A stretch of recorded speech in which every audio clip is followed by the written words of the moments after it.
Boa noite, meus irmãos. Vamos abrir nossas Bíblias lá em Lucas 19. Lucas 19. Nós vamos ler do verso 1 até o verso 10. Lucas 19, do verso 1 até o verso 10. Diz assim a palavra do Senhor. Entrando em Jericó, Jesus atravessava a cidade, e eis que um homem rico, chamado Zaqueu, chefe dos publicanos, procurava ver quem era Jesus, mas não podia, por causa da multidão, por ser ele de pequena estatura. Então, correndo adiante, subiu a um sicômoro e a fim de ver Jesus, porque ele havia de passar por ali. Quando Jesus chegou àquele lugar, olhando para cima, disse: Zaqueu, desce depressa, porque hoje preciso ficar na sua casa. Zaqueu desceu depressa e o recebeu com alegria. Todos os que viram estavam murmurando, dizendo: Jesus tinha se hospedado com um homem pecador.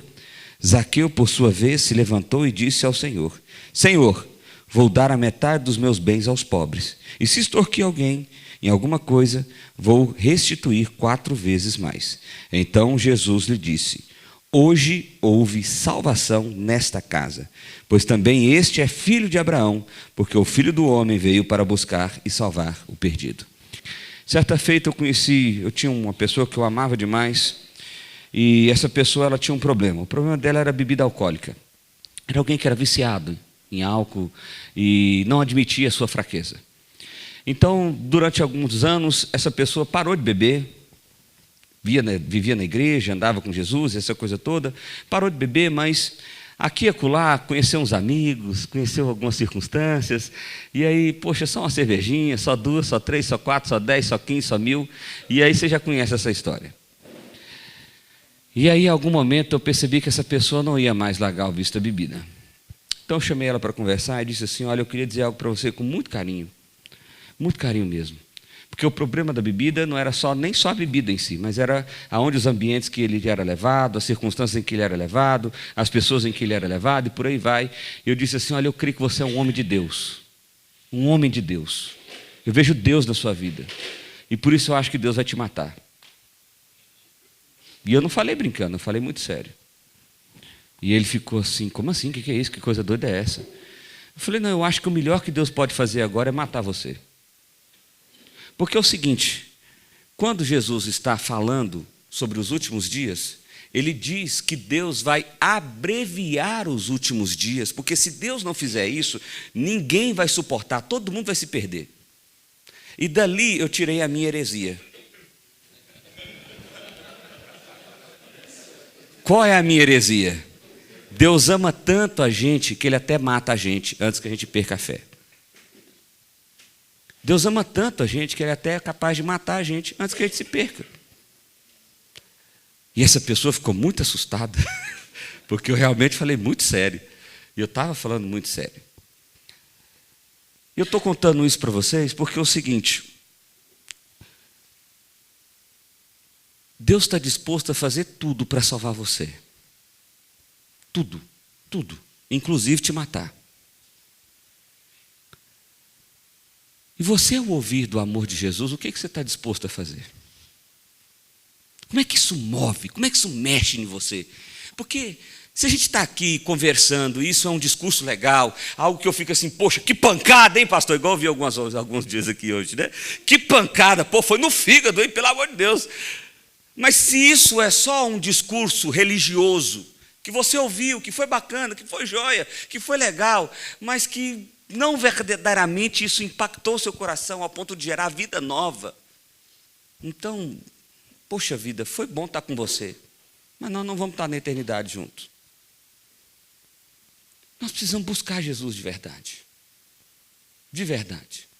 E esse texto aqui de Zaqueu, eu sei que é um texto muito, muito conhecido, tem várias piadas aí com esse texto, tem muita coisa ao redor desse texto, mas talvez, o que você ainda não saiba desse texto são as implicações da pessoa de Zaqueu. Porque quando a gente olha para esse texto, o texto começa dizendo para nós o seguinte: olha o que diz o verso 1. Entrando em Jericó, Jesus atravessava a cidade, e eis que um homem rico, chamado Zaqueu, chefe dos publicanos. Então ele está dando aqui algumas descrições. ele está falando que esse homem é muito rico, ele está falando que ele é chefe dos publicanos, e ele está falando que esse homem chama Zaqueu. Aqui a gente tem algumas coisas que a gente pode saber. Pelo nome de Zaqueu, nós sabemos, por exemplo, que ele era um judeu, que ele não era um romano. Ele era um judeu. Ele fazia parte da comunidade judaica. Mas por ser chefe dos publicanos, ele era aquele que cobrava imposto. Melhor, ele é aquele que coordenava a cobrança de impostos do Império Romano em relação ao seu povo, em relação aos judeus. Nós sabemos também que ele era um homem muito rico. Então eu quero que você comece a imaginar o desenvolvimento da vida de Zaqueu.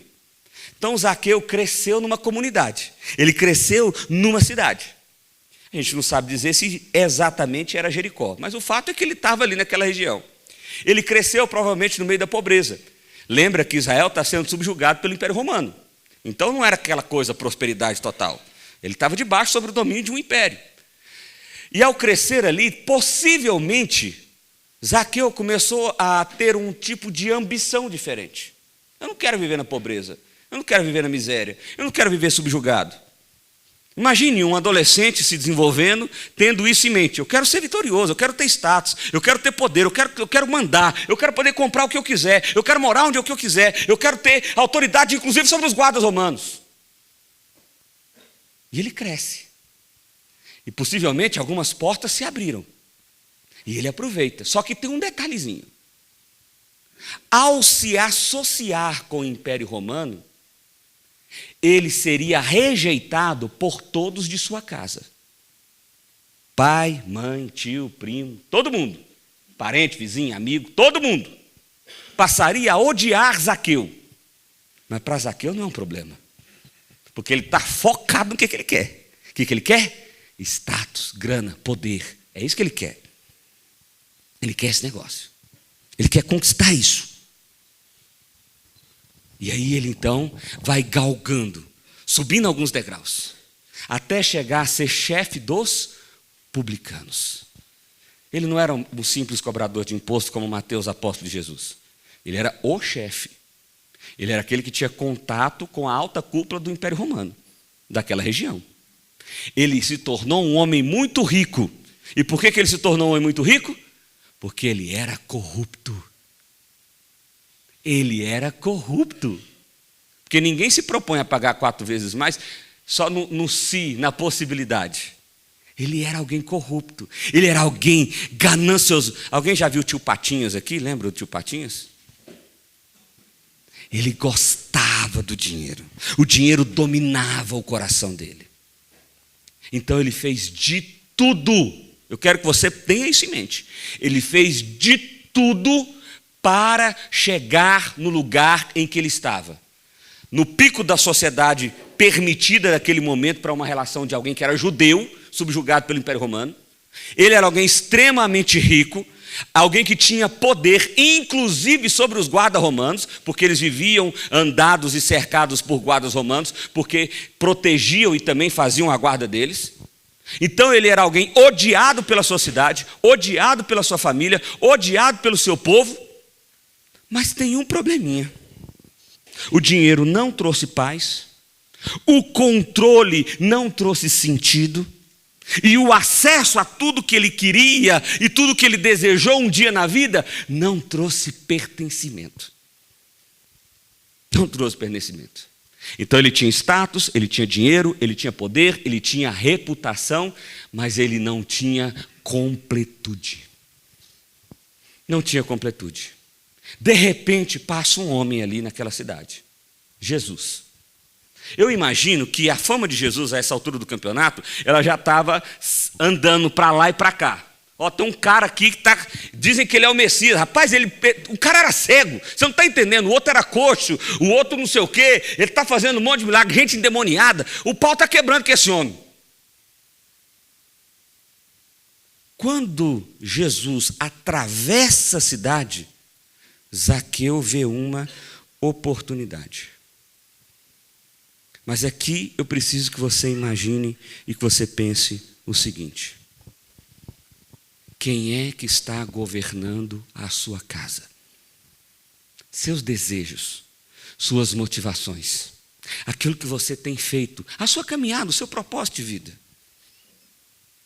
Porque, meu irmão, Pastor Jones vai ser testemunha disso. Quando eu e o pastor Jones fizemos seminário juntos. Então nós formamos juntos na mesma sala.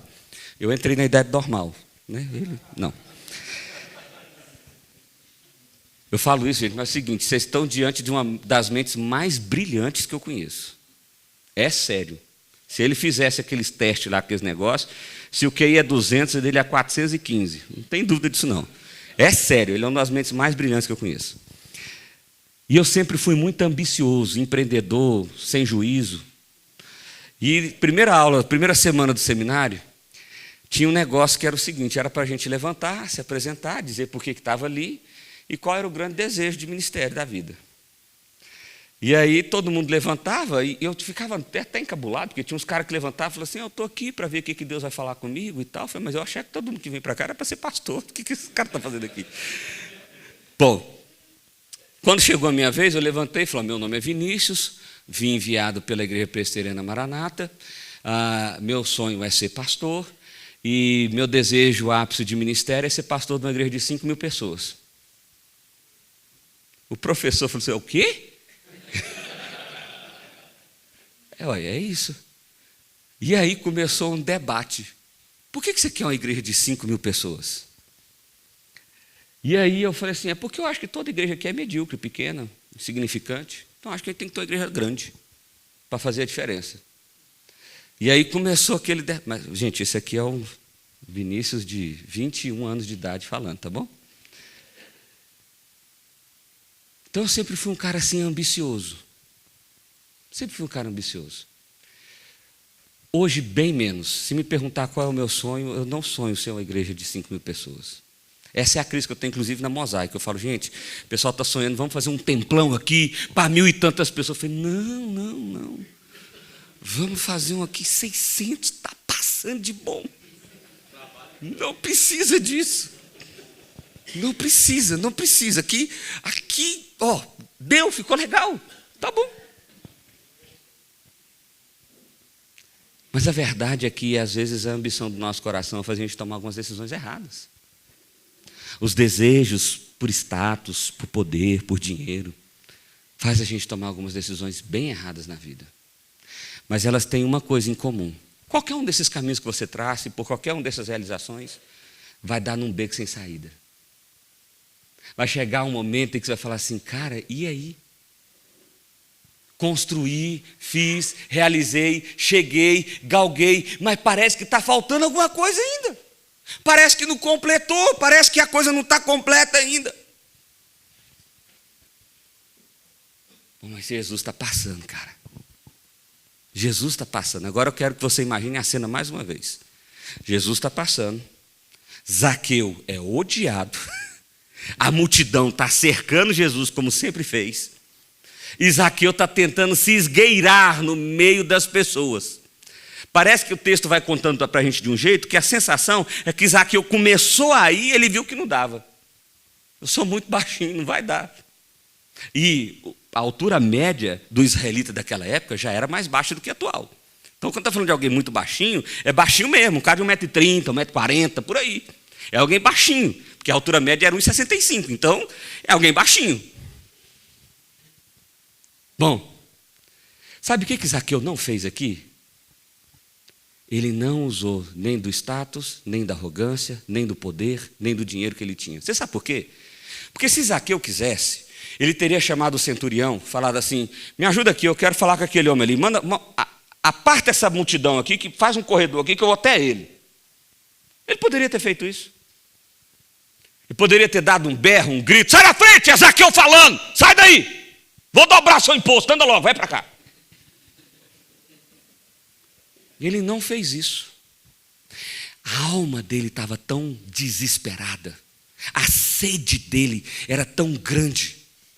A vontade de ter sentido era uma coisa tão absurda para ele, que ele não usou de nada daquilo que ele gastou a sua vida inteira construindo.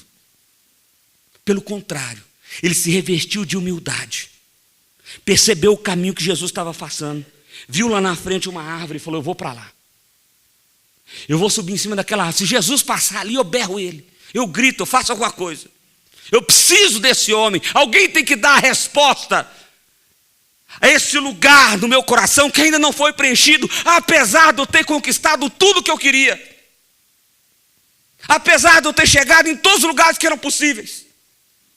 Eu preciso que esse homem dê uma resposta para mim. E a coisa mais linda e mais impressionante desse texto é que Jesus de fato passa, mas antes mesmo de Zaqueu gritar, berrar, falar, ou chamar a atenção de Jesus de qualquer forma, é Jesus que toma a iniciativa da fala. É Jesus que, olha que coisa interessante, olha o que diz lá, quando Jesus chegou àquele lugar, olhando para cima, disse, verso 5, tá bom? Zaqueu, desça depressa, porque hoje preciso ficar na sua casa. Olha, presta atenção, o Zaqueu está ali com sede, desesperado, vendo Jesus curando as pessoas, gente endemoniada saindo de tudo que é jeito, ser liberto, as coisas estão acontecendo, uma bagunça danada, aquele negócio arrastado para todo lado, como Jesus sempre era. Mas Jesus deu atenção àquele homem, o homem que virou as costas para o povo de Deus, o homem que se associou com o império que persegue o povo de Deus, um homem que viveu apenas pelo status, pelo poder e pelo dinheiro. Faz sentido isso para você, meu irmão? Faz sentido para você? Quando eu cheguei aqui em Anápolis, a gente foi fazer uma reunião de liderança lá na Mosaico. A igreja não era organizada ainda. E eu fui discutir sobre essa igreja vai ser para quem? Quem no tipo de pessoa? E aí, naquele momento, a parte do grupo era o grupo que era da Central, que morava no Naville e que estava lá. E aí alguém disse assim, pois é, pastor, estou preocupado com esse negócio aí. Porque parece que nós vamos alcançar só os ricos aqui, né? E esse trem está errado. Aí eu falei assim, mas por que está errado? Não, pastor, pelo amor de Deus, você não vai dizer para mim que você quer alcançar os ricos. Eu falei, deixa eu ver se eu entendi. O cara que é pobre, miserável, nós temos que fazer de tudo para ele ir para o céu, porque ele sofre demais aqui na terra. Mas o cara que é rico, toma banho de jacuzzi, esse nós podemos deixar ir para o inferno, porque ele já está bom aqui mesmo, então ele já pode passar a eternidade inteira no inferno. Essa é que é a lógica? Eu falei, não. Mas na nossa autojustiça é assim. É assim que acontece. E foi assim que aconteceu. Na hora que Jesus parou, chamou Zaqueu, o que a multidão começou a fazer? Murmurar. Eu estou falando que esse cara não é Messias porcaria nenhuma. Olha lá com quem que ele está falando. É com o tal do Zaqueu. Eu estou imaginando, gente, Pedro. O texto não diz, mas eu sei que isso aconteceu. Eu estou imaginando Pedro aqui assim. Ô João, pelo amor de Deus, aí também não é avacalhação, João. Aí não dá. Nós já temos Mateus aqui, agora não. Esse cara é bandido, ô João. Alguém fala para Jesus aí, pelo amor de Deus. Eu tenho certeza que essa cena aconteceu. E Mateus falando, não, Pedro, fica tranquilo. O mestre sabe o que está fazendo. Eu imagino o conflito ali entre os apóstolos, dizendo, não, cara, mas não é possível, não é possível. E a multidão, ei, Zebedeu, você sabe quem que é esse cara aí? Esse cara, vocês estão entendendo quem que é esse cara aí? Ô Tiago, te falaram, esse cara é o maior bandido da nossa cidade. Esse cara tomou tudo, olha, ele não teve dó, aquela senhorinha está morando na rua, é viúva, está lá largada, por causa desse cara aí, ó. Porque ninguém fica murmurando assim. As pessoas falam. Eles começaram a murmurar. Murmurar. E Judas falando, agora eu gostei, Jesus foi no cara certo. Finalmente nós vamos sair da pobreza. Finalmente vamos fazer um caixa. Agora vai dar. Estou aqui como tesoureiro desesperado. Agora eu gostei, Judas. Com certeza Judas falou isso.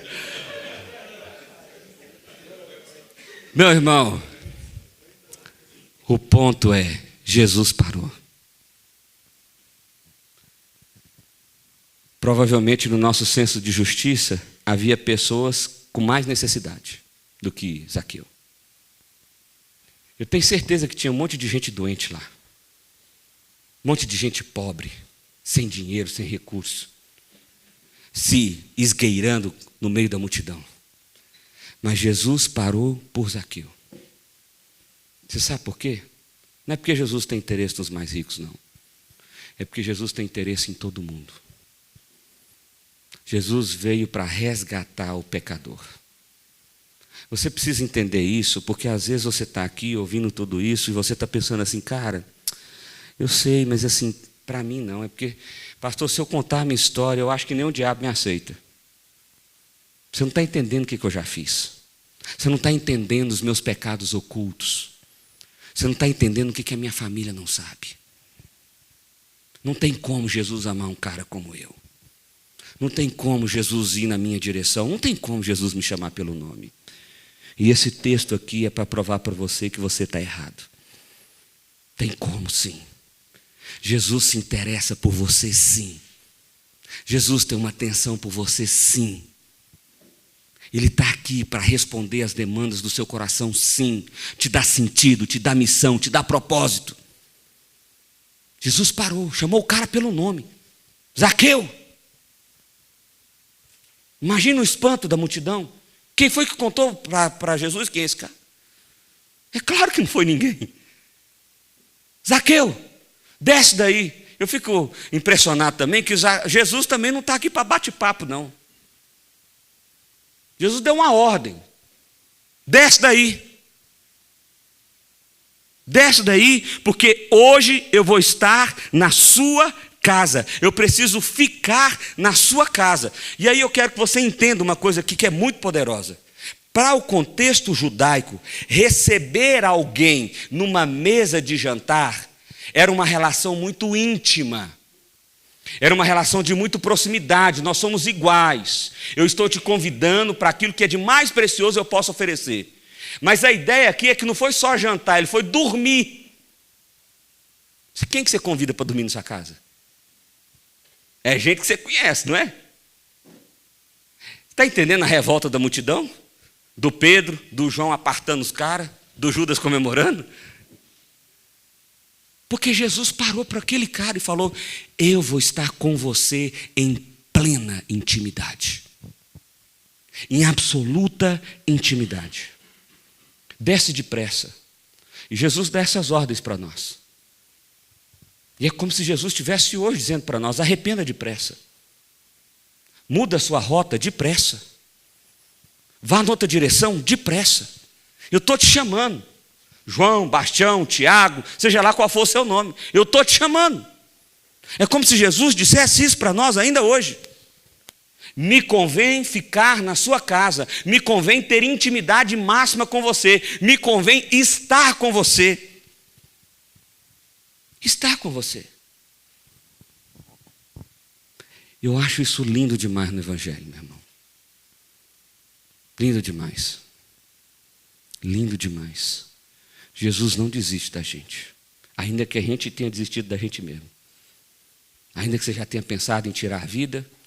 Ainda que você tenha pensado em tirar a vida de outra pessoa. Ainda que você tenha pensado em chutar o balde. Quer saber, não deu nada certo mesmo, agora vou pôr para moer mesmo. Jesus ainda assim não desiste de você.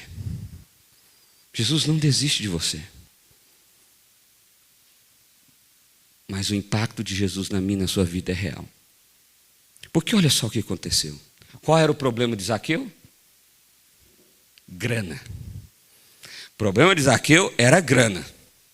E aí quando o dinheiro governa o nosso coração, ele dita o nosso tempo, ele dita as nossas prioridades, ele alimenta a nossa ansiedade, dá o tom do nosso humor, ele gera dureza com a nossa família, porque eu não posso perder tempo, porque tempo é dinheiro.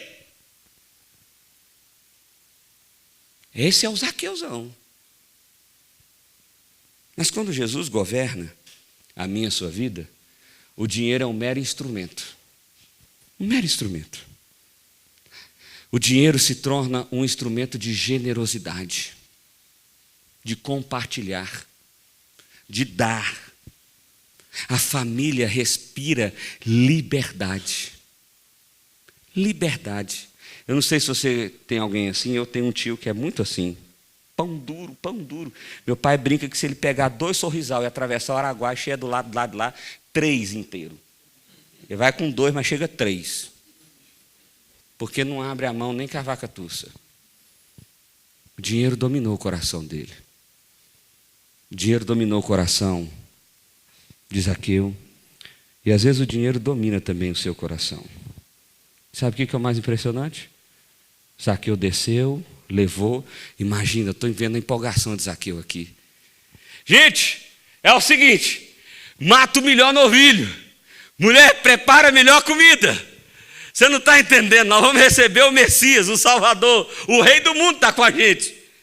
Então eu fui rejeitado por todos os judeus da minha vida até hoje. Mas agora o principal dos judeus está na minha casa. Ele veio cear comigo, ele veio dormir na minha casa. Ele está demonstrando de forma pública toda a rejeição que eu tive durante toda a minha vida por causa do meu egoísmo. Ele não era vítima de nada. Mas ele foi rejeitado. E agora Jesus o envolve em amor. E quando Jesus faz isso e a gente entende isso, Jesus não precisa dar uma palavra. Olha o que o texto continua dizendo. Verso 8. Zaqueu, por sua vez, se levantou e disse ao Senhor: Senhor, vou dar a metade dos meus bens aos pobres. E se extorquir alguma coisa de alguém, vou restituir 4 vezes mais. Olha o que está acontecendo aqui. O texto não fala que Jesus deu qualquer instrução para Zaqueu. O texto não fala que Jesus deu qualquer ordem em relação a isso para Zaqueu. Sabe o que o texto fala para nós? Que a presença de Jesus constrange o nosso coração e transforma o valor do nosso coração. Se o dinheiro antes era o grande ídolo que movimentava as suas motivações, decisões e aquilo que ele queria fazer, o dinheiro agora passou a ser um instrumento de graça. Imediatamente ele toma 2 decisões. A metade do que eu tenho, eu vou dar para todo mundo. Todos os pobres. Que naquela época era muita gente. A maioria era pobre. E de quem eu roubei, eu vou restituir 4 vezes mais. Ele não está fazendo conta aqui, gente. Porque às vezes você faz essa conta e fala: não sobrou nada para esse cara então. Ele não está importando com isso mais não. Porque ele ganhou a vida de verdade. A vida que ele lutou para conquistar, que deu num beco sem saída, que deu num lugar sem resposta, que continuou tendo vazio no coração, que continuou fazendo com que ele não percebesse sentido para a vida dele, agora mudou. Aquele que dá sentido, ressignifica, transforma, traz nova identidade, está na casa dele. E sem que ele precise dar uma palavra de ordem, sem que ele precise dar uma instrução, sem que ele precise colocar a pessoa numa sala: daqui 3 meses eu vou te explicar o que é o Evangelho. Não. A presença de Cristo é uma transformação imediata. Ele reconhece o pecado dele. Ele reconhece o pecado dele. E aqui nós vemos o que é arrependimento verdadeiro. Se hoje de manhã a gente viu que Adão não se arrependeu de forma nenhuma, aqui nós vemos o que é arrependimento verdadeiro. Ele reconhece o pecado dele. Ele não dá uma desculpa. Ele fala assim: eu fiz isso. Eu fiz isso.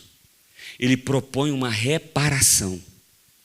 E agora ele propõe viver em verdade. Em verdade. Isso é arrependimento, isso é mudança de rota. Tem muita gente que confunde conversão com convencimento. Vou te explicar qual a diferença. Eu estou andando aqui, no meu ritmo, no meu pecado, todo lascado, não vou correr não, que eu já estou morto. E tal, e aquele negócio todo. E aí eu ouvi a mensagem do Evangelho, me chamaram para ir num lugar, a religião passou a fazer sentido. Aí o que a gente faz? Porque arrependimento, no contexto da palavra bíblica, significa reconhecer o erro e mudar a rota. Eu agora vou em uma nova direção. Mas sabe o que a gente faz muitas vezes? A gente se torna um religioso. Então o que a gente faz é o seguinte: eu estou aqui com a cara no pecado, todo lascado, mas aí eu desacelero. Eu só desacelero. Eu não mudei o rumo. Eu desacelerei. Então eu agora peco um pouquinho menos. Eu agora bebo um pouquinho menos. Eu roubo um pouquinho menos. Eu traio um pouquinho menos. Eu minto um pouquinho menos. Mas eu não mudei a minha rota. Isso não é conversão, isso é religiosidade. Conversão tem a ver com mudança de rota. Mudança de rota. Para alguns de nós, a melhor coisa que pode acontecer é a gente ser demitido. Ou a nossa empresa quebrar. É a melhor coisa que pode acontecer. Porque o grande ídolo do nosso coração é tirado de nós. E aí agora o que nos resta? Só Deus. Eu odeio essa frase. Odeio, de verdade. Chega alguém no meu gabinete e fala assim: pastor, eu já tentei de tudo, viu? Agora é só Deus. Falou, miserável, ainda bem que é ele, porque se fosse eu... Porque era Deus o tempo inteiro. Mas às vezes nós precisamos perder tudo. Todas as portas precisam se fechar. A gente precisa estar no fundo do poço, como é a história do povo de Israel em todo o Antigo Testamento.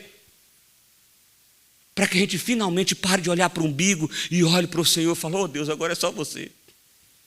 E Deus é tão bom que quando a gente faz isso, Ele estende a mão dele de graça e fala: eu estava esperando você falar isso, meu filho. Vem aqui, erga a sua mão, eu vou te resgatar. Eu vou te tirar do fundo do poço. Eu vou te mostrar o que é propósito, sentido, missão, o que é identidade verdadeira. Você vai parar de bater a cabeça? Você vai parar de lutar? Apenas descanse nos meus braços. É isso que Jesus faz. É isso que Jesus realiza. Agora você sabe o que é mais interessante nessa história, que muitas vezes a gente não dá atenção? É o verso 9. Olha o que diz o verso 9. Então Jesus lhe disse: hoje houve salvação nesta casa, pois também este é filho de Abraão. Ele está falando que a salvação foi para quem? Para casa. Ele podia ter falado: Zaqueu, você foi salvo, mas não foi isso que Jesus disse. Zaqueu, através de você, as portas do Evangelho foram abertas e toda a sua casa experimenta e experimentará salvação. Porque Zaqueu era o chefe daquela casa, era o homem daquela casa, era o sacerdote daquela casa, ainda que ele não entendesse isso. Meu irmão, você precisa entender que a sua casa só vai encontrar salvação se antes o seu coração encontrar salvação. Deus chamou você para ser o sacerdote, não foi a sua esposa. Eu me lembro de uma história de um casal. Eu uso os exemplos de séries, gente, porque séries está no passado, tá bom? Então, se eu usar os exemplos de Anápolis, alguns aqui vão conhecer e não vai dar certo. Então, os exemplos de séries. Casal lá em séries, brigando, confusão, que negócio todo. E aí eu fui encontrá-los na casa deles. Já eram assim, sei lá quantos encontros a gente já tinha tido, mas dessa vez as filhas estavam lá. E as filhas eram duas meninas muito bonitas. E a gente estava lá na sala e eu dizendo assim: olha, vocês precisam arrepender do pecado de vocês. Eu não estou entendendo porque vocês têm um coração tão duro. Gente aguerrida, gente que fazia parte da igreja. Não estou falando só de um frequentador, era gente que era liderança. A mulher diz assim para mim: pastor, deixa eu dizer um negócio para você. Eu carreguei essa família até agora sozinha. E agora chega. Cada um faz o que quiser. Eu não faço mais nada. Quem quiser ir para a igreja que vai, quem não quiser que não vai, para mim que se exploda. As duas meninas estavam sentadas assim no chão da sala. Elas levantaram desesperadas: mãe, você está vendo o que você está falando, pastor, mãe? Você desistiu da gente, mãe? E ela disse: eu desisti, vocês são maior de idade, vocês se viram. Eu fiz o que tinha que fazer até aqui, seu pai é um pamonha, nunca fez nada. E o homem sentado na sala, no sofá assim. José não falar nada não. A decisão é dela, né? Fazer o quê? Sabe qual é o resultado? A família se dissolveu, eles se separaram. As meninas foram para Goiânia, começaram a trabalhar numa casa noturna.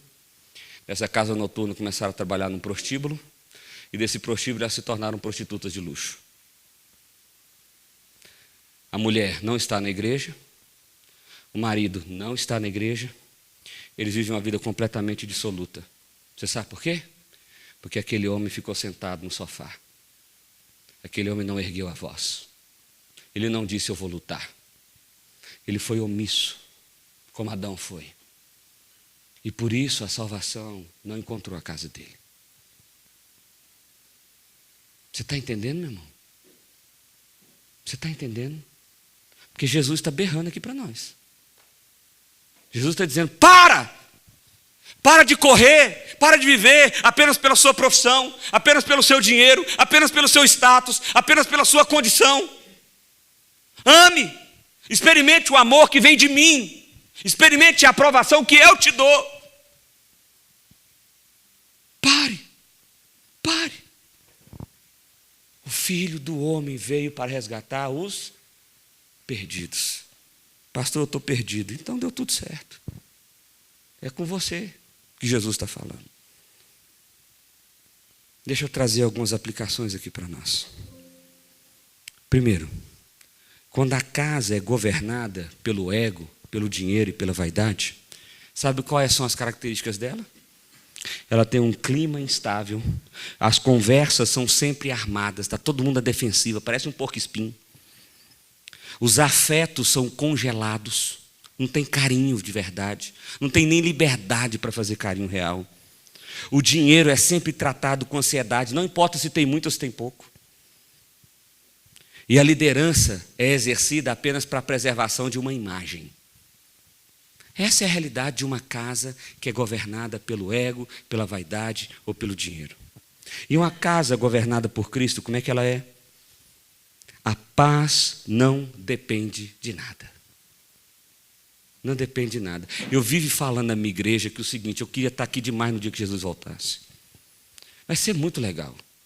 Quando eu era adolescente, o pastor que era da minha igreja lá em Brasília fez uma pregação sobre os fins dos dias, e ele falou que nos últimos dias a gente ia ser torturado, aceita Jesus, nega Jesus, senão eu te mato, e não sei o que, e tarará. E eu fiquei adolescente torcendo para isso acontecer.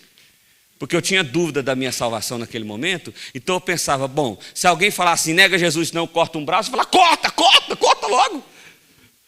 Eu vou te dar um tiro, atira, que eu estou doido para ver Jesus, então atira.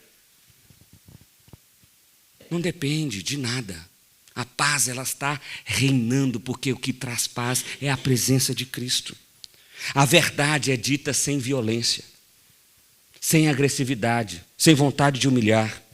O perdão é uma realidade de reparação, e não apenas como uma desculpa igual meus 2 meninos fazem. Pede desculpa para o seu irmão, desculpa. A gente faz assim. Ah, tá bom, falar com a mulher. Desculpa, viu, mulher? Ó, pronto, desculpa. Pronto, não mexe o saco mais não. O dinheiro passa a ser um instrumento e não um ídolo. A liderança é uma liderança servidora. Nós nos vemos como sacerdotes de Deus e agora a gente quer servir todos aqueles que estão à nossa volta. Porque foi assim que Cristo fez. Essa é uma casa governada por Deus, por Cristo. E não pelas minhas intenções malignas, pelos meus desejos pecaminosos.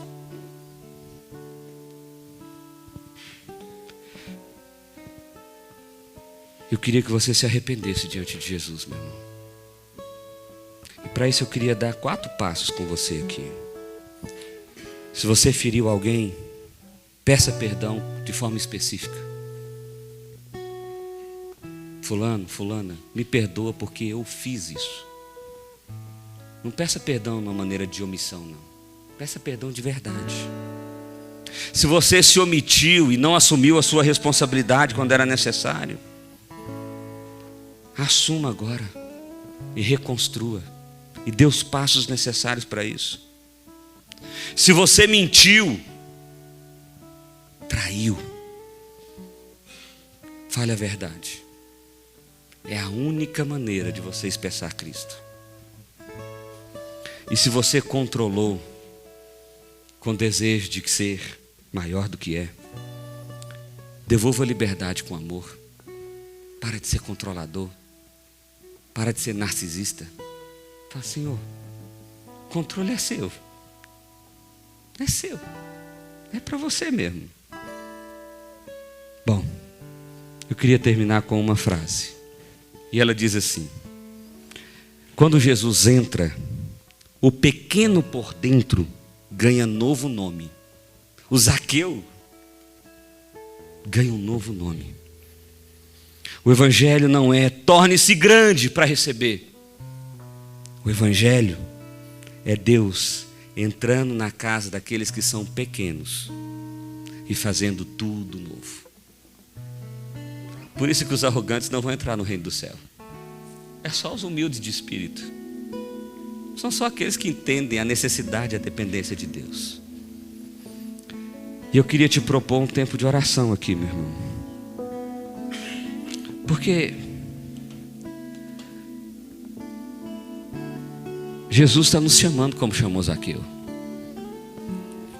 Jesus está nos chamando a uma nova vida, a um novo governar da nossa casa, a um novo governar das nossas motivações, dos nossos desejos. E você não pode estar aqui só curtindo. Você tem que estar aqui sendo transformado. Então a oração que eu queria que você fizesse é assim: Espírito Santo, transforma a minha vida. Porque não depende de você, é dele. É por causa dele. Enquanto essa música é cantada, eu queria que você tivesse o seu tempo de oração. O seu. Nesse momento eu não queria que você orasse com ninguém. Eu queria que você orasse você com Deus. Você falasse com Deus.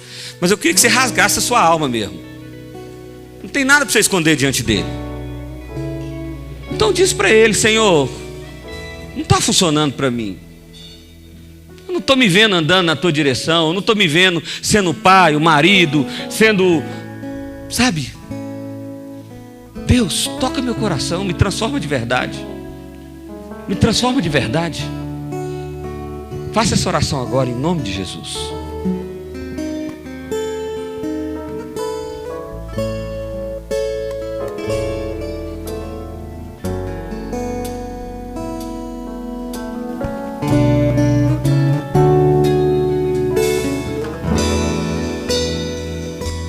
Jesus Cristo mudou meu viver. Jesus Cristo mudou meu viver. É a luz que ilumina meu ser. Sim, Jesus Cristo mudou meu viver.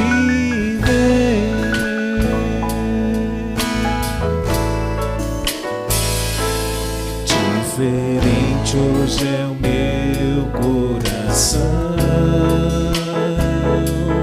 Diferente hoje é o meu coração. Cristo deu-me paz e perdão. Sim, diferente hoje é o meu coração. Agora eu queria que você fizesse o seguinte, meu irmão. Eu queria que você abraçasse alguém. Levanta aí. Abraça alguém. E ora com essa pessoa. Porque a igreja de Jesus não vive uma transformação solitária. A igreja de Jesus vive uma transformação coletiva. Nós nos tornamos povo. E eu queria que você orasse com essa pessoa. Orasse com ela. Mas é oração verdadeira mesmo. É oração colocando o coração diante de Deus e falando com Ele. Deus, transforma a nossa vida, Pai. Que a nossa casa seja governada pelo Senhor. Que o Espírito do Senhor, ó Deus, venha sobre as nossas falsas motivações, sobre o ego, sobre a vaidade, sobre aquilo que tem nos destruído, sobre aquilo que tem nos afastado do Senhor, Pai. Em nome de Jesus, ó Pai, gera transformação real em nós. Que não precise ser dita uma palavra, mas que a Tua presença nos constranja, que a grandeza do Teu amor nos constranja, Pai.